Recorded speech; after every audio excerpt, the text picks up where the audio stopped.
Welcome back to another Infinite Flight tutorial. In this video I'll be showing you how to land the X-Cub with two basic methods, the 3-point landing and a wheel landing. 3-point landings are where the main wheels and tail wheel touch down simultaneously. This is great for beginners and can be especially useful with crosswind or gusty conditions. The wheel landing is much more difficult to master, as you'll be landing on the main wheels keeping the tail up as you roll down the runway. This landing takes a lot of rudder inputs to stay straight down the runway before bringing the tail down. Let's head to the airplane and have a closer look. The first landing will be a 3-point landing. I'm approaching downwind and begin reducing my power.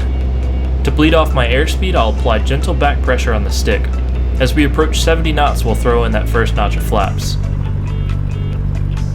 As I start to turn base, we'll put in the second notch and then the third notch as we approach final. I'm aiming for 45 to 50 knots on final. You're a little bit slower for a 3-point landing.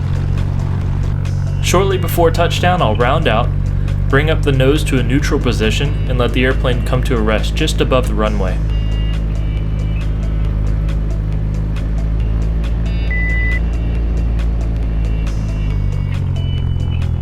Next, let's have a look at a wheel landing.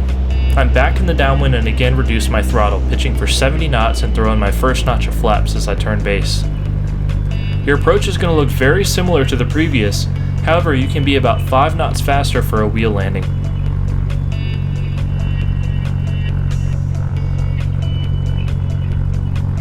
I'm aiming for about 55 knots on short final. Just above the runway I round out my landing, hold back and keep that pressure in until the main wheels touch down. We're not done yet. Stay on the rudder and continue flying the airplane until the tail comes down. This is a much harder landing method to master, but it can be a whole lot more fun and far more rewarding. Thanks for dropping in, and be sure you subscribe to the channel for more tutorials like this one. You can also follow us on Twitter, Facebook, and Instagram at Infinite Flight. Keep that rudder moving, and we'll see you in the next one.